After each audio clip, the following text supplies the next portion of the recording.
Soy la doctora Daniela Silva, especialista en medicina interna, experta en nutrición e eHealth Medical Manager de Cigna Healthcare España. Bienvenidos a una nueva conversación con expertos. La charla de hoy forma parte de nuestra serie de contenidos pensados para ayudaros a comprender mejor vuestra salud y de los que están a vuestro lado. Apostamos por información clara, útil y alineada con las dudas que más interés generan en nuestro día a día, porque entender cómo funciona nuestro cuerpo y saber interpretar ciertas señales puede ayudarnos a prevenir problemas y actuar a tiempo. En este episodio vamos a hablar del cuidado de la piel. La realidad es que solemos pensar en nuestra piel desde una óptica puramente estética. Sin embargo, la piel es mucho más que eso.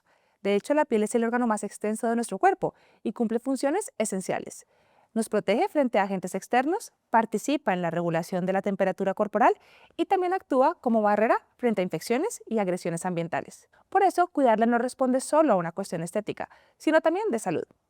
A lo largo de la vida pueden aparecer alteraciones muy frecuentes como el acné, la dermatitis atópica, la rosácea, el eczema, las infecciones o los daños provocados por la exposición solar. Por supuesto, hablamos de las manifestaciones propias del fotoenvejecimiento como manchas y arrugas, pero también hablamos del cáncer de piel como consecuencia de la exposición solar excesiva. De hecho, la Agencia Internacional para Investigación del Cáncer señala que la radiación ultravioleta es responsable de más del 80% de los casos de melanoma en todo el mundo, lo que refuerza la importancia de la fotoprotección y de vigilar cualquier cambio en la piel. Hoy veremos qué señales conviene no pasar por alto, como cambios en lunares, heridas que no cicatrizan, picor persistente y lesiones o manchas que cambien de aspecto y cuándo es recomendable consultar con un especialista. Además, hablaremos de cómo la innovación está transformando la dermatología.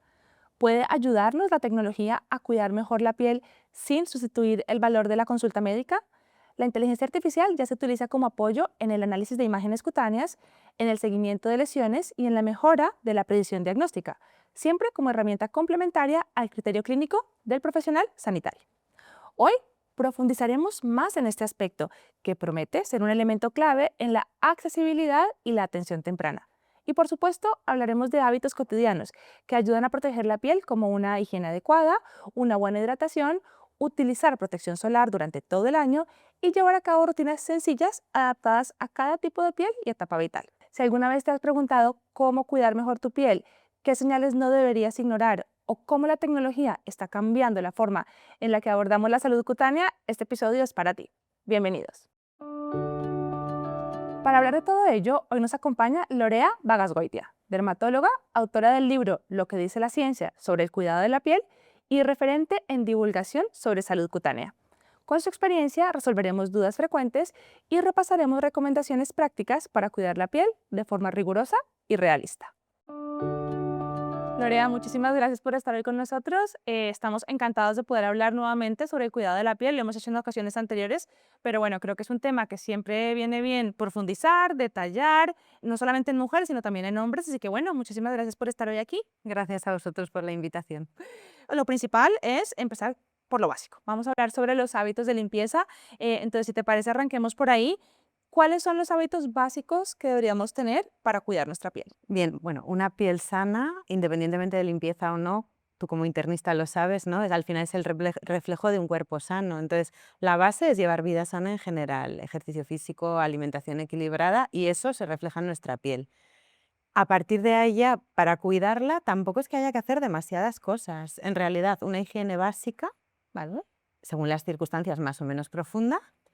Y fotoprotección, hablaremos de esto yo creo en la entrevista mucho. Es verdad que sabemos que las cosas que no nos gustan de la piel, las cosas que van ocurriéndonos con el tiempo, tipo manchas, arrugas, venitas, están causadas por el sol. Ya, Entonces, incluir la protección solar en la rutina, bueno, pues es algo fundamental, ¿verdad? recomendable y además que decir que previene el cáncer de piel En hombres y en mujeres, ¿verdad? en hombres y mujeres. Porque las mujeres tendemos a tener más conciencia sobre el aspecto de nuestra piel, de nuestro rostro, sobre todo, pero hombres también. Es También, igual de prevalente, entiendo, pues el cáncer de piel o cualquier tipo de sí, señal de fotoenvejecimiento. exacto. Me encanta que lo que has dicho al principio, que esto hacemos muchísimo énfasis siempre en hablar de todos los hábitos de estilo de vida saludable y cómo nuestra piel es el reflejo de cómo nos sentimos por dentro y cómo estamos por dentro. Así que eso creo que es el paso fundamental. Eso Pero ¿qué te es. parece si hablamos un poquito de una rutina adecuada de limpieza, hidratación, bueno, protección solar? Y si te parece, vamos por edad. Entonces, por ejemplo, empecemos por mujeres jóvenes, ¿qué deberíamos tener en cuenta? Me incluyo a las mujeres jóvenes, que todavía lo soy, creo, pero bueno, ¿qué deberíamos tener en cuenta en una rutina básica de piel en una mujer, digamos, antes de la menopausia? Bien, los pilares fundamentales son la higiene. En el caso de mujeres que solemos utilizar maquillaje y más cosmética, solemos recomendar en momentos en que la piel, pues eso, lleva maquillaje, una doble limpieza, ¿no? Primero se hace con una fase más oleosa, que digamos que arrastra el maquillaje, elimina la suciedad, y después otra limpieza secundaria con un gel o un producto jabonoso que ya ¿Vale? tenga otra composición y termine de arrastrar toda la suciedad. ¿Vale? La hidratación, en principio, es recomendable. Es cierto que si es una persona que utiliza fotoprotección, lo cual, como hemos dicho, yo siempre voy a recomendar, muchos productos de fotoprotección ya son hidratantes, entonces ¿Vale? no siempre es necesario solapar. ¿Vale? Y en cuanto a activos que puedan ser interesantes en esta franja de edad, porque precisamente lo que no queremos es que las arrugas aparezcan o que se aumenten las manchas, además de la fotoprotección, hay un par. A ver, hay muchos productos comercializados, pero evidencia científica seria ¿Vale? tienen sobre todo los retinoides. ¿Vale? El ácido retinoico, sus derivados, retinol, retinaldehído. Estos han demostrado científicamente que son capaces de mejorar la textura de la piel, de igualar el tono, de afinar las pequeñitas arruguitas finas que nos salen en el contorno de ojos. ¿Vale? Entonces, si tenemos que elegir qué añadir en nuestra rutina, Sería uno. higiene, fotoprotección, retinoides. Y sobre eso, añadir algún antioxidante como la vitamina C. Luego ya dependerá de las características de esa piel, ¿no? Claro. Si hay que añadir algunos activos orientados a alguna patología o no. Hablando del retinol, ya que lo has comentado, Mm, muchas personas me preguntan o surge la conversación no sé, con amigas o sí. con otras personas del retinol y del retinaldehído, ¿verdad? Que son diferentes. Cuéntanos un poquito en qué se diferencian y cuál estaría recomendado según qué. La diferencia quizá no es tanto entre retinol y retinaldehído ¿Vale? como entre retinol, retinaldehído, retinal y retinoico. ¿Vale? El ácido retinoico es la molécula activa, es la que entra dentro de las células de la epidermis Ujú. y digamos que conecta con unos receptores nucleares, que es lo que desencadena todos estos efectos positivos que nos gustan. ¿Vale? Sabemos que esa es la molécula que actúa y la mayoría de estudios científicos se han hecho con ácido retinoico, entonces ¿Vale? la evidencia la tenemos ahí. Existen otras moléculas que son en general las que están comercializadas más en cosméticos, como el retinol, el retinaldehído, el retinal. ¿Vale? Estas son moléculas que están o sea, que requieren de alguna modificación química para convertirse en retinoico. ¿Vale? Entonces, su actividad y su efecto está supeditado a que una vez aplicado en la piel se transforme en retinoico y ¿Vale? entonces sí actúa. ¿Vale? No quiere decir que no sean efectivas, precisamente igual por ese paso que tienen que dar de la molécula original al retinoico, a veces irritan menos, su efecto puede ser un poquito más lento, ¿Vale? pero la diferencia fundamental está eso, ácido retinoico en general es un medicamento que lo tenemos que prescribir los médicos Sí. y el retinol, retinal, retinaldehído está en productos cosméticos. Vale. Entonces El se efecto convierte. final es el mismo, pero tienen que pasar a Vale, retinoico. perfecto. Mm, Y la aplicación no debe hacerse todos los días, ¿verdad? ¿Del retinol? ¿O sí? Puede hacerse. Se puede hacer Bueno, según cada tipo idealmente de piel. debería hacerse, pero Vale, como bien dices, según el tipo de piel y sobre todo según la adaptación. vale. Lo que sí sabemos con el ácido retinoico, quizá menos con el retinol y derivados, es que inicialmente la piel se irrita y este es un efecto intrínseco, es decir, no es que sea un producto agresivo, no es que la persona sea alérgica, es algo que pasa. Vale, Entonces tenemos que asumir que pasa y por eso hay que empezar a usarlo poquito a poco, vale. pues 2 noches en semana, 3 noches en semana, concentraciones bajitas y poco a poco ir aumentándolo. En Vale. realidad, cuanto más concentración tolere tu piel, cuanto más frecuencia tolere tu piel, se supone que más efecto Mejor. positivo estás Vale, teniendo, pero no todas las pieles toleran lo mismo vale. y no todos los productos irritan lo mismo. Entonces, al final es un poco individualizar, personalizar según las características de la persona Importante. y del O sea, que es un producto. proceso de adaptación más que Eso otra es. cosa. Vale, perfecto. Sí, se le llama retinización. En las redes Retinización. sociales y Ah, mira, eso así. no lo había escuchado. Sí. Bueno, A pues mira. veces se le llama así retinización, es decir, ya estoy retinizada, ¿no? Es como ya tolero el retinoide perfectamente y ahí Perfectamente. es cuando se suele ver una textura más lisita, la piel más luminosa, el efecto se nota, la verdad que sí. Vale, genial. Mm. Y luego, evidentemente, lo hemos dicho al principio, la piel es el reflejo de nuestro cuerpo, también de nuestras hormonas, ¿verdad? Entonces, ¿hay algún tipo de recomendación ya cuando entramos en la fase de posmenopausia, productos que a lo mejor ahí sean más interesantes o que debamos prestarle más atención? Fundamentalmente, digamos que todo lo que ya venimos haciendo debe acentuarse. Una de las características fundamentales con la carencia de estrógenos en la posmenopausia es que la piel va perdiendo a mayor velocidad el colágeno. El colágeno es lo que le da sustento. Cuando falta el colágeno nos aparecen las arrugas. Entonces sí que se sabe que en la posmenopausia eso se acelera. Sigue siendo interesante evitar una exposición solar intensiva porque el sol también acentúa este proceso. ¿Vale? Sigue siendo interesante utilizar retinoides porque uno de los efectos de los retinoides es que revierten ese efecto. Vale, Y luego sabemos también que la piel es mucho más seca en la posmenopausia, entonces claro. conviene reforzar la hidratación, ¿no? Hasta ahora ha habido como una especie de vacío en el mundo de la cosmética, pero ahora sí que empiezan a surgir líneas específicas para ese rango de edad. Entonces suelen ser cremas más suntuosas, más hidratantes, con glicerina, hialurónico, bueno, Vale, o sea que ahí ya conviene potenciar la parte de hidratación que a lo mejor antes no era tan bien. podíamos Sí, utilizar únicamente el protector solar y exacto. tener suficiente, ¿vale? Y entonces volviendo a lo que hablábamos hace un momento, es importante conocer nuestro tipo de piel para poder, digamos, tratarla de la mejor forma, Sí y no, ¿vale? ¿no? Es importante conocer nuestro tipo de piel, especialmente si tenemos una piel con alguna característica patológica, es decir, si tengo acné, si tengo rosácea, Vale, si tengo dermatitis atópica desde la infancia, sabemos que eso va a condicionar qué productos usar o cómo cuidar la piel. En cuanto a una piel sana, la típica clasificación esta que conocemos, sobre todo derivada de la cosmética, ¿no? Como pues piel grasa, piel mixta, piel sí, seca. típico, sí. Tú lo sabrás también de la carrera, esta clasificación no es médica, esta clasificación no está en los libros. En Justo. dermatología no nos formamos en la clasificación de los tipos de piel.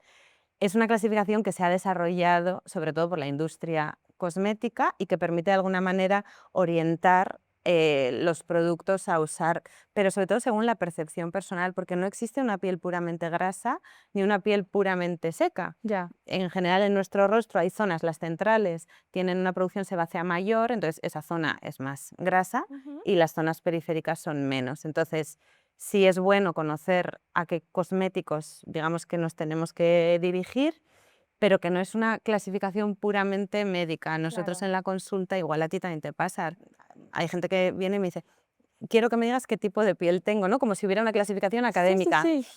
Académica no, otra cosa es, en función de tu patología, tu historial, tu tolerancia a cosméticos, podemos orientarlos más en Que uno o en elijamos un otros. producto sobre otro, genial. Y aquí me lleva al siguiente punto, y es pues todo el mundo que hay ahora mismo, industria skincare, es un poco locura, porque además hay demasiados productos.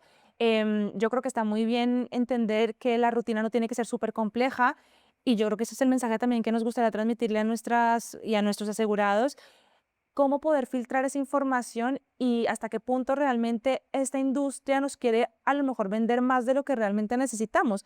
¿Cómo filtramos esta información, Lorea? Sí, es Ayúdanos. complicado, ¿eh? Porque es verdad que la situación es abrumadora. Sí. Quien está en las redes sociales sabe que hay un bombardeo de información, de productos milagrosos que en realidad es imposible que lo sean, Y de ¿no? rutinas de 10 pasos. De 10 pasos, súper abigarradas. Entonces, el mensaje justo lo que has dicho, intentar minimizar e ir a productos que tienen un fundamento, que ya los hemos mencionado. Y luego, en cuanto a dónde recurrir por esa información, mi recomendación es ir a perfiles más o menos científicos, predominantemente, claro, yo diría dermatólogos, porque Claro. conocen la versión sana de la piel, la versión enferma de la piel y buscar, claro, perfiles dentro de médicos, farmacéuticos, otro tipo de científicos que no estén sesgados por la industria. Claro. Y que Porque, yo creo claro, que también es importante, entiendo que es difícil, no siempre es el caso, pero sí que es verdad que si detrás de un perfil vemos que no hay suficientes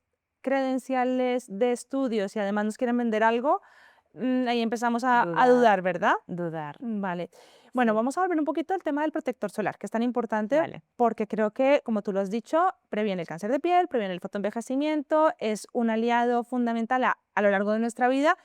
¿Cuál es la manera correcta de utilizar el protector solar y qué tipo de factor de protección deberíamos utilizar? Pues en general, si en el rostro es igual que en nuestro cuerpo, ¿qué nos puedes contar sobre esto? Mira, pues si quieres empezamos por esta segunda parte, qué factor Perfecto. utilizar y si es necesario lo mismo en el rostro que en el cuerpo. Es muy típico, ¿no?, que la gente se aplique un factor de protección mayor en la cara que en el cuerpo. En realidad eso no tiene ninguna base científica ni tiene realmente yo creo que no tiene mucho sentido. Mi recomendación siempre es utilizar un factor 50 más. ¿Por qué? El factor de protección solar hace referencia a la radiación ultravioleta B, que es la que nos produce las quemaduras solares y la que tradicionalmente se ha considerado más carcinógena. Ahora sabemos que el UVA también lo provoca, pero siempre ha sido el UVB como el peor. Entonces, por eso el factor de protección solar mide el UVB. Vale. Un factor de protección 50 más, que es como la nomenclatura Sí. que recomienda la Unión Europea, te bloquea el 98% de la radiación ultravioleta B. Un factor 30 bloquea el 96% de la radiación ultravioleta B. En realidad no hay tanta diferencia. Normalmente los precios son los mismos, la textura cosmética es la misma. Entonces, ¿por qué me voy a quedar con un 96% si puedo usar uno que me cubra más del Claro. 98, cerca del 100? En cuanto a cómo aplicarlo, en general, para la aplicación en el rostro se suele hablar de la norma de los 2 dedos, que no sé si te Ujú. suena, que es aplicar pues, la cantidad que coloquemos en estos 2 dedos de crema, es lo que debe cubrir nuestro rostro y el cuello. Vale. Y a nivel teórico, para el cuerpo entero, en una persona, un adulto de talla media, en un día de playa, ¿no? Ujú. que tenemos que aplicar más cantidad, se calcula que necesitaríamos, la medida técnica es 2 miligramos por centímetro cuadrado de piel, eso se Vale. corresponde con 6 cucharaditas de café. Que si Bastante, lo ¿eh? metes todo, sería como un vaso de chupito. Sí, O sea, sí. un vaso de chupito de crema por cada aplicación. Esto es lo teóricamente recomendado. Esto es la cantidad de crema con la que los productores de fotoprotectores hacen sus test y validan Vale. la protección que te venden, pero en general pues dista mucho de lo que, De lo que se utiliza. hacemos, porque claro, Y son 30 mililitros, ¿no? Un envase suele traer Sí, 100, o sí, sea, sí, sí, sí, sí. O sea, que te gastas un envase en 3 aplicaciones. justo, efectivamente, no Sí. creo que, bueno, pero bueno, es bueno Es bueno saberlo. saberlo. ¿Y con qué frecuencia deberíamos aplicarlo en el día? ¿Un La par de teoría, veces, cada 2 horas? ¿Cómo lo la qué teoría recomendamos? dice cada 2 horas, Ujú. ¿verdad? Que eso siempre con las recomendaciones de verano se suele decir.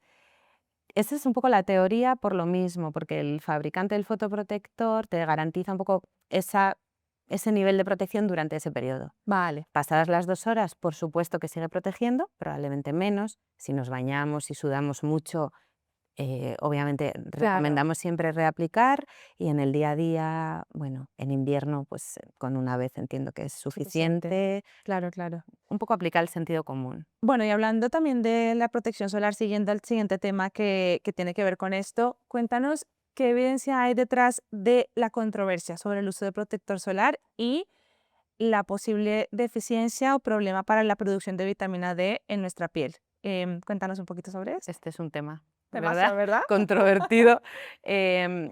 Bueno, es una realidad que en nuestra sociedad la vitamina D, la gente tiene niveles bajos de vitamina D, ¿no? Que se asocia igual un poco al sedentarismo, a la vida de interior, Totalmente. pero es muy lógico pensar que la protección solar pueda estar relacionada. ¿Por qué?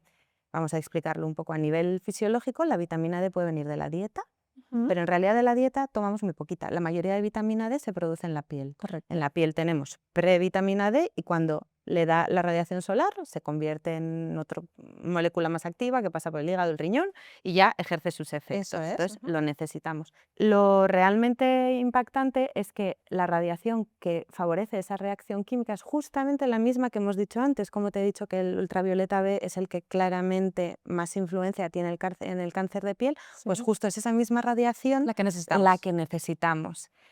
Y es normal, cualquiera puede pensar, si me estás diciendo que esta crema me bloquea el ultravioleta B en más del 98%, no va a llegar ultravioleta B a mi piel, no me voy a quemar, pero me quedo sin vitamina D, ¿no? Correcto. Es un razonamiento súper lógico. Entonces, se han hecho numerosos estudios para intentar confirmar si el uso de protección solar está provocando esos déficits de vitamina D. Entonces, Ujú. en el grueso de estudios no se ha conseguido demostrar. Vale. Es decir, quien usa protección solar no tiene menos niveles de vitamina D en términos generales, más bien en un uso, vamos a decir, veraniego, vacacional.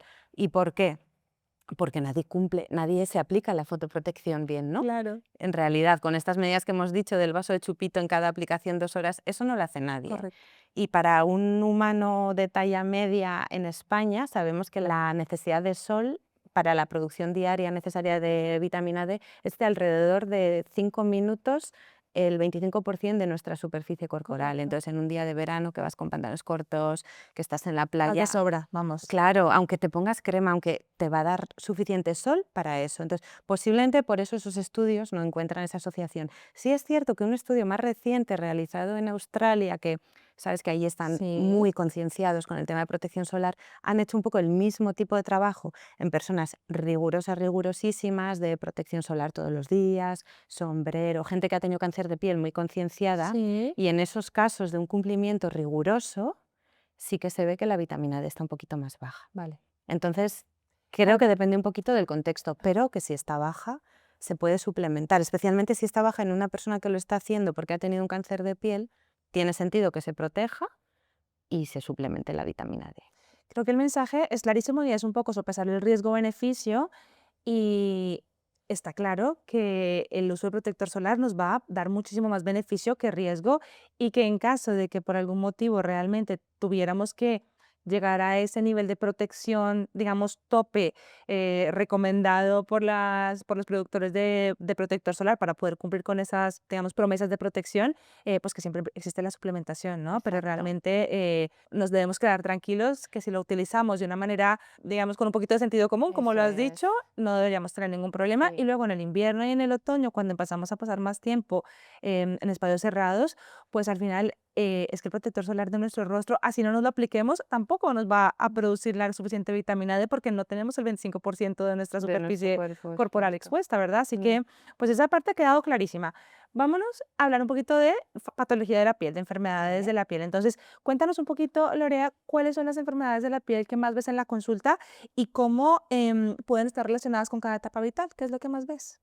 En la consulta, si quieres, vamos por edades, como me Perfecto. sugieres, en la infancia lo que más solemos ver son nenes que tienen dermatitis atópica. Mm, Es lo que más muchísimo. vemos porque la mayoría de niños tienen una piel perfectamente sana, ¿no? Entonces, el motivo para ir al dermatólogo normalmente es ese, Ujú. o casos puntuales de lunares, revisión de alguna manchita que haya cambiado. Luego ya en la adolescencia, como es natural, acné, acné y acné.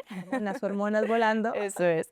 Y ya un poco a lo largo de toda la vida, desde niños, adolescentes y adultos, revisión de lunares, ¿no? Importante destacar que desde la infancia pueden ir saliéndonos lunares nuevos y que eso no es Sí. nada malo, porque en ocasiones los papás vienen como preocupados porque a su hijo le ha salido 3, 4 lunares, es normal, nos pueden salir hasta los 30 años, entre los 30 y 40 todavía podría salir algún lunar nuevo y siempre y cuando sean, bueno, más o menos redonditos, marroncitos, no pasa nada. Esa es Mm, también otra consulta muy frecuente, la revisión de los lunares. sí. Y en edades más avanzadas, a lo mejor podemos decir de los 50 en adelante, entra en juego el cáncer de piel en personas mayores. Pues sí que tenemos que estar vigilantes de diferentes tipos de cáncer de piel y su tratamiento. Y aparte de esto, pues hay un montón de enfermedades inflamatorias, un montón de enfermedades dermatológicas que no son tan frecuentes, pero que afectan un poco a todas las edades y en un momento u otro nos las vamos encontrando. Vale, ahora vamos a hablar un poco más de tema lunares, porque creo que es importante que las personas sepan identificar qué lunares son sospechosos y cuándo deberíamos ir a consulta. Pero antes de irnos allí, me gustaría que habláramos un poquito cómo pueden influir factores como estrés, alimentación, incluso actividad física en la presencia de estas patologías más comunes, ¿no? O de otras patologías de piel.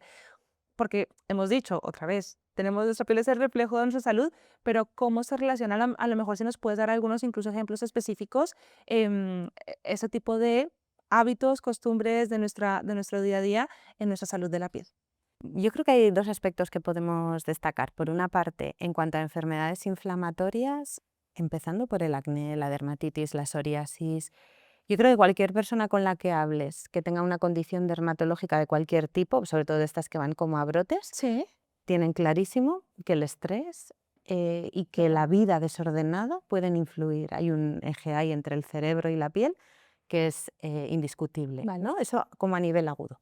Y luego, a nivel general de nuestra vida, Mm, como todos estos factores externos que has comentado, pues la falta de sueño, el estrés, la contaminación incluso, contaminación, sí. ¿cómo influyen en nuestra piel? Pues está demostrado que influyen mucho en el envejecimiento. Mm, Estos términos, junto con el sol que hablábamos antes, se conocen con el término de exposoma. vale. Es decir, aquellos factores a los que nuestra piel está expuesta y que influyen en su envejecimiento. Pero fíjate cómo influyen, que el nivel en el que influyen es el 80%. Es decir, Del envejecimiento de nuestra piel, solo el 20% está causado por nuestros genes, por lo que hemos heredado de nuestros padres. Vale. Todo lo demás es fruto del sol que hemos absorbido a lo largo de nuestra vida, del tabaco que hemos fumado, de la ciudad contaminada en la que hemos vivido, fuerte, del ¿no? hábito de falta de sueño, del estrés. Todo eso influye en el envejecimiento, es muy curioso. 80%. 80% el Wow. exposoma. Y enfermedades también, lo has dicho, estrés. La alimentación también puede tener un impacto, por ejemplo, en el Efectivamente. desarrollo de... Ocurre mucho en la consulta, adolescentes con acné, pero es justo la fase de la vida en la que es tan difícil que entienda la importancia de la alimentación y de los hábitos Sí. de estilo de vida, porque al final, pues, a un adolescente no le preocupa eso. Un No. adolescente, pues, quiere salir con sus amigos, pasárselo bien, pero tampoco quiere estar con la piel con acné. Entonces, es importante transmitir ese mensaje, ¿verdad? También a los padres Sí, para que de alguna manera entiendan la importancia que tiene, pues, esa nutrición sí. balanceada. Luego, esto es otro tema también, pero la microbiota también, que tiene un factor tan importante dentro de todo, también el eje, pues, intestinal Intestinal. y todo esto. Así que, has hablado de tabaco, alcohol también, entiendo que también puede tener un impacto. Sí, lo tiene, obviamente porque el alcohol ¿Es un es malo, tóxico? Sí. es un tóxico, entonces es malo para el cuerpo, indirectamente puede influir también en la piel, pero no hay una relación quizá tan clara Vale. como por ejemplo con el tabaco, que sí se sabe que los fumadores empedernidos pueden adquirir incluso un tono grisáceo en la piel o una intensidad de arrugas mayores, por ejemplo, en toda la zona perioral, ¿no? Sí, Las sí, típicas sí, sí, rayitas, sí. eso es Típico código de piel. barras que dicen, ¿no? Eso es piel del fumador. Entonces, con el tabaco hay un vínculo más claro, pero obviamente alcohol, pues cuanto También. menos mejor, está claro. ¿Y esos cambios que ocurren a raíz del tabaquismo son reversibles? Lo dudo, lo Poco. O dudo. sea que Todas estas cosas al final son acumulativas. vale. Entonces, van dañando la piel, van generando estrés oxidativo que induce al final una activación de unas proteínas que se llaman las metaloproteínas, las que destruyen el colágeno y, Sí, a ver, una vez destruido, se puede mejorar un poco lo que hablábamos con los retinoides o sí. con Pero que tratamientos estéticos que estimulen la regeneración del colágeno, pero reversible por yo tomaba mucho el sol, ya no lo tomo, voy a rejuvenecer, eso no. o Lo sea que que ya has tenemos tomado, ahí que se queda. cuidarnos Mm, y tener que ser conscientes de eso. sí. Has hablado del colágeno y me encantaría que habláramos así brevemente sobre el tema de suplementos de colágeno. ¿Qué evidencia tenemos sobre este tema? ¿Se deben utilizar, no? Como porque tradicionalmente, digamos que se hablaba que la suplementación de colágeno tenía muy poquita evidencia científica, Mm. pero los últimos años parece que se utiliza un poco más. Cuéntanos un poquito sobre esto. Efectivamente, a mí me cuesta mucho, y tú como médico a lo mejor estás de acuerdo conmigo, ¿no? Me cuesta mucho entender el mecanismo por el cual se supone que un colágeno ingerido Endógeno, va a acabar en la piel. perdón, un colágeno que consumes va a acabar en la Va a piel, acabar en la piel. O efectivamente. sea, no, me he leído muchos trabajos con hipótesis diferentes de cómo puede funcionar y yo personalmente sigo siendo escéptica, ¿de acuerdo? Pero, dicho esto, como bien has comentado, en los últimos años se han publicado unos cuantos metaanálisis, que se supone que son los estudios científicos con mejor evidencia, Correcto. que parecen demostrar que el colágeno oral sí tiene cierto efecto A nivel de la en la piel. síntesis de colágeno cutáneo y en el rejuvenecimiento. Entonces, cuando a mí me preguntan los pacientes, lo que sabemos es que no es dañino, empezamos Correcto. por ahí. Entonces, qué daño no va a hacer y que hay un potencial beneficio avalado por estos artículos, que luego se habla de sesgos comerciales, de que la mayoría de artículos en realidad también están financiados por empresas que desarrollan colágenos, Sí. pero sí que es verdad que hoy en día parece que pueden Parece tener que su espacio. ya encontraremos el mecanismo, porque es verdad, Sí, es verdad que desde hace muchísimos, porque el colágeno no es nuevo, o sea, al final, suplementos de colágeno llevamos claro, viendo de toda la vida, incluso se decía que está para articulaciones, para claro, cartílago, y tengo algunos amigos traumatólogos que toda la vida decían eso, ni te nada. lo pienses, nada que ver, y claro, son temas que vas leyendo, y ahora ves los estudios que se publican y dices, bueno, no puedo tampoco negar No lo puedo que está ahí, negarlo. ¿no? Mm, Así que, bueno, ahora, volviendo un poco al tema que hablábamos anteriormente de manchitas lunares, quiero hablar de un tema importante y es, pues, un poco también tendencias, ¿no? Que nos gusta siempre hablar aquí de tendencias actuales. Y es que hemos visto personalidades conocidas recientemente hablando de cómo el uso de crema solar puede afectar la incidencia de melanoma o cáncer de piel, ¿no? O sea, un poco, incluso llegando a sugerir que el uso de crema solar que debemos exponernos al sol y que el uso de crema solar lejos de ayudarnos, nos puede representar un factor de riesgo. Despejamos algunos mitos y hablemos un poco, lo dijiste anteriormente, pero ¿por qué es tan peligroso este Sí. mensaje, no? A ver, el mensaje en general está fundamentado en una idea que no es mentira, o sea, que es Ujú. cierta, que no disponemos de estudios científicos 100% clarificadores y que demuestren causa-efecto total entre el uso de fotoprotección y prevención del melanoma. El melanoma es el cáncer de piel más peligroso, ¿no? Entonces, hay bastantes trabajos que han pretendido demostrar si el fotoprotector previene el melanoma y son controvertidos. Unos consiguen demostrar, otros parece que no. Se entiende que ahí puede haber ciertos sesgos, como que si tú estás estudiando una población que usa mucho fotoprotector, posiblemente esa población pase mucho tiempo al sol. Claro, Indirectamente tenga más riesgo de melanoma sencillamente porque pasa mucho tiempo al aire libre. Entonces, eso no terminamos de entenderlo, pero sabemos claramente que el melanoma está provocado por el sol, o sea, eso es indiscutible. indiscutible. No todos los tipos de melanoma, pero la gran mayoría. Ujú. Porque un argumento que utilizan también es que el melanoma puede salir en la planta del pie, por Ah, ejemplo, y sí, eso claro. sabemos que es un tipo de melanoma, ¿verdad? Justo, Que justo, es además nos lo dicen, una lesión en la planta del pie o en la uña, tienes que ir a mirártelo. ¿No? exacto, Que, pero es un tipo de melanoma que no está vinculado con la exposición solar. El claro. melanoma lentiginoso acral, ese tipo de melanoma no está relacionado, pero el resto en general tienen ese antecedente. Entonces nosotros sabemos que el sol provoca melanoma y sabemos que los fotoprotectores bloquean la radiación que provoca el melanoma. Entonces, aunque a nivel clínico no se haya podido demostrar, porque es difícil también diseñar esos estudios y Correcto. mantenerlos durante décadas, bueno, parece sensato pensar que los fotoprotectores nos ayudan. Dicho esto, dos cosas. No se ha conseguido demostrar en el caso del melanoma, pero sí se ha conseguido demostrar en otros tipos de cáncer de piel. Oh, Los claro. fotoprotectores sí previenen el carcinoma epidermoide, las queratosis actínicas, los vasocelulares.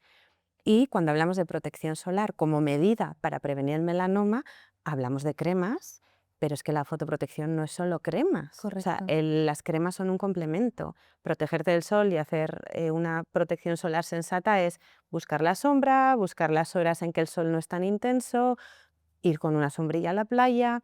Si vas a estar corriendo 2 horas, ponerte una camiseta y una gorra. Claro. De hecho, la fotoprotección y este modelo que hablábamos antes del vaso de chupito por todo el cuerpo, no es lo ideal. Lo mejor es complementar, tener la Claro, con sombrilla, medidas tener la físicas que camiseta, llamamos. medidas físicas y sobre todo no asociar protección solar con no estar al aire libre. Yo eso nunca lo defenderé. O sea, estar al aire libre es maravilloso, pero hagámoslo de una forma razonable, ¿no? Responsable, totalmente. Sí. Y hablando también de las lesiones así posiblemente sospechosas o que nos pueden hacer preocuparnos, ¿qué señales o qué cambios en la piel nos deberían alertar y decir, debo ir a que me miren este lunar? Hablamos, si quieres, primero pensando en melanoma, que como decimos es el cáncer que más Perfecto, sí, el más miedito nos letal. da Ujú. y el más letal. En general, cuando se habla de melanoma se piensa en lunar feo, ¿no? Sí. Un lunar feo. Entonces, esto normalmente lo resumimos con la regla ABCDE. Ujú. Los pacientes tienen que vigilar, o todos tenemos que conocernos bien y vigilar. Por la A, que no surja una asimetría en un lunar, que fuera redondito y de repente le salga un piquito o que cambie de color una mitad y la otra no. Vale, B de bordes, que los bordes sean regulares. Si se vuelven irregulares es bueno consultar. vale. Que cambie el color. En general, 1 o 2 colores, 2 marroncitos podemos considerarlo aceptable, pero si hay de repente más de 3 marrones o una zona roja, otra gris, otra blanca, Tampoco nos mejor gusta. consultar. Diámetro, crecimiento del diámetro en general, aquello mayor de 6 milímetros puede ser un poquito más preocupante. Y la E de evolución. Evolución, que algo cambie, que empiece a picar, que empiece a sangrar, que donde no había nada crezca de repente un bulto más llamativo, ¿no? Vale. Esas son las cosas que nos deben llamar la atención en cuanto al melanoma, porque melanoma es como lunar. Pero luego hay otros tipos de cáncer de piel que son lo que llamamos cáncer cutáneo, no melanoma, Sí.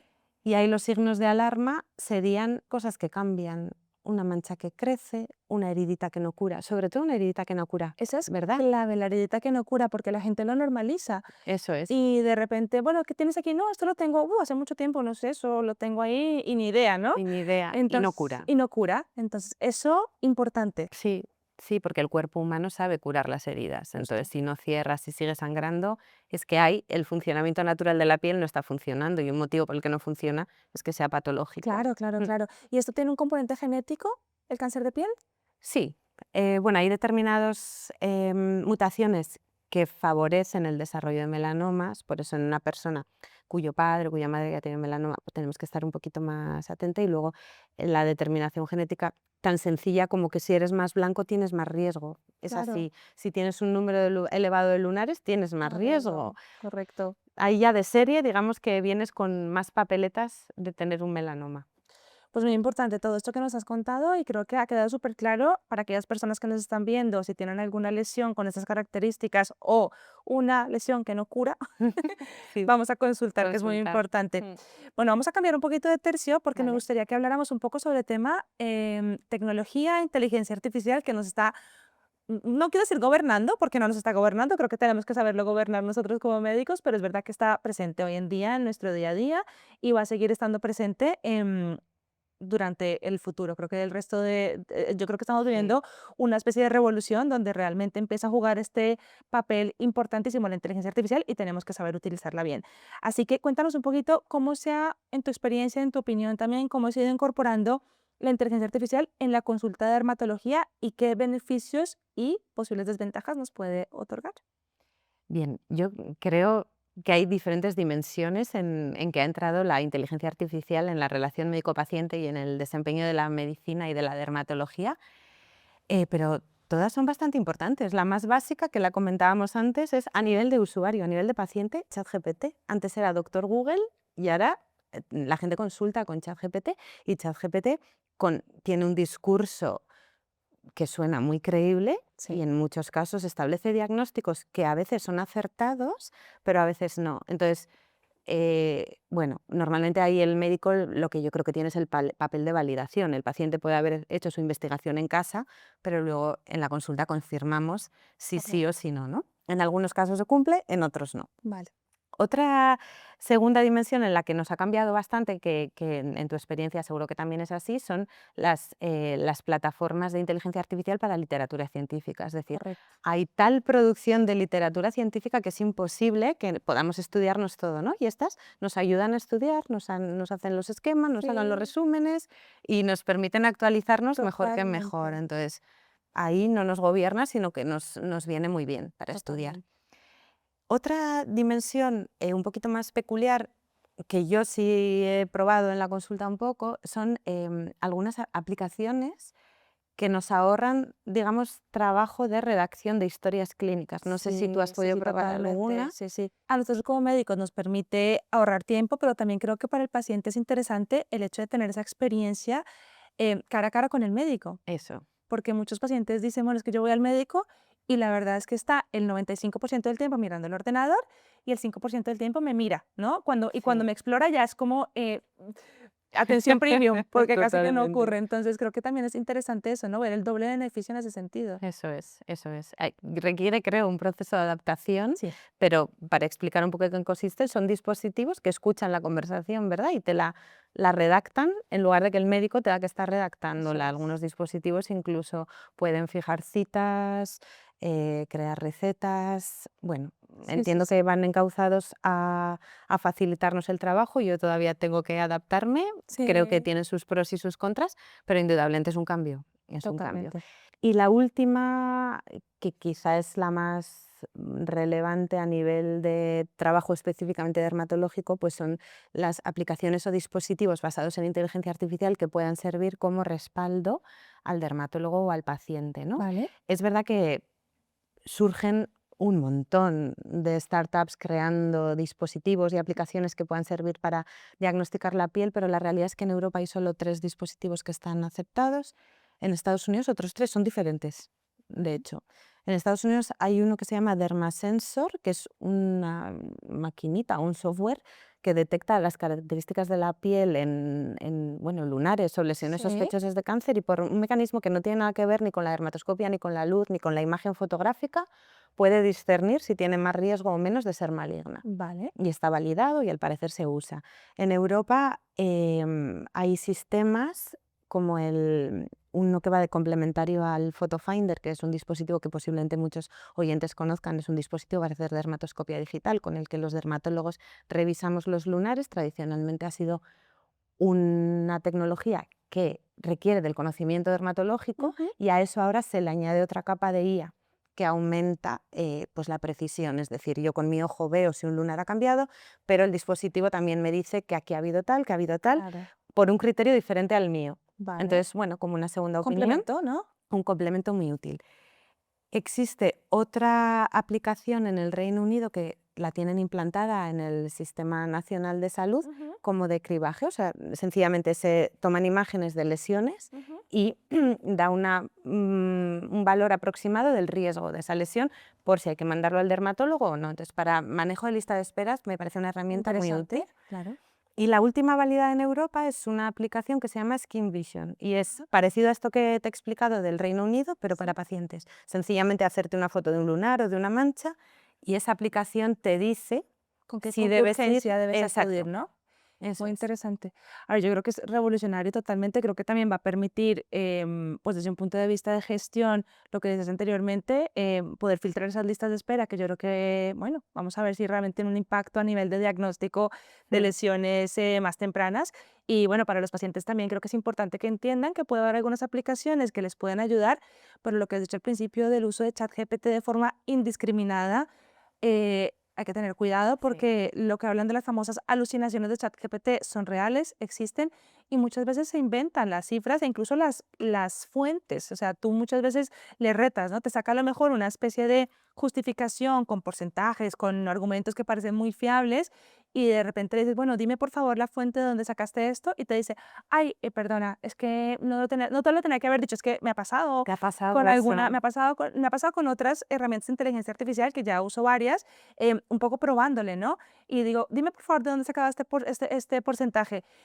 Disculpa, no lo tengo, te lo tenía que haber dicho, lo tenía que haber puesto de otra manera, claro, porque además siempre es como muy Se defiende. educado, ¿no? En la Sí, inteligencia sí, artificial y sí. se disculpa mucho. Y claro, al final son cifras que se inventan y si tú no les retas, pues no eres capaz de filtrar, ¿no? Esa información, como hemos dicho Efectivamente. anteriormente. Así que yo creo que el criterio médico sigue primando. Sí, Creo que es muy importante también enviar ese mensaje. Y bueno, desde luego es algo que ha llegado para quedarse la inteligencia artificial eso y hay que es. saber utilizarla bien. Pues Gloria, hemos hablado de un montón de cosas, creo que podríamos seguir hablando, pero al final se nos empieza a acabar el tiempo. Me gustaría que cerráramos con 3 consejos sencillos para todos nuestros asegurados, para las personas que nos están viendo, para mantener una piel sana en nuestro día a día. 3 consejos así como puntuales. De acuerdo. Uno, mantener una vida sana en general, nutrición, vida sana, deporte, evitar alcohol, tabaco, eso como base. La segunda medida básica de cuidado de la piel, si tengo que elegir una, aparte de una higiene más o menos básica, ¿no? Es la fotoprotección, yo ya no lo puedo repetir más veces. Y la tercera es evitar lo contrario, ¿no? Porque parece que los dermatólogos siempre estamos en contra del sol, en contra del sol, y a mí me da mucha tristeza las personas que han pasado un cáncer de piel y viven asustadas, rehuyendo el sol en el interior.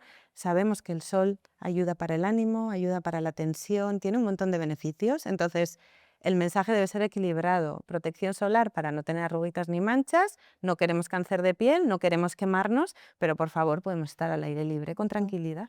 Un poquito de sentido común, ¿no? Pues Eso parece es, el menos común de los sentidos, eso dice. es totalmente. Bueno, Gloria, pues muchísimas gracias por todo tu conocimiento, por estar aquí con nosotros hoy. La verdad es que me ha encantado, he aprendido muchísimo hoy. Y bueno, a vosotros muchísimas gracias por estar aquí. Espero que os llevéis herramientas útiles, os llevéis información, que sepáis cuándo debemos consultar ante algún tipo de mancha o lesión sospechosa. Y nos vemos en una próxima entrevista.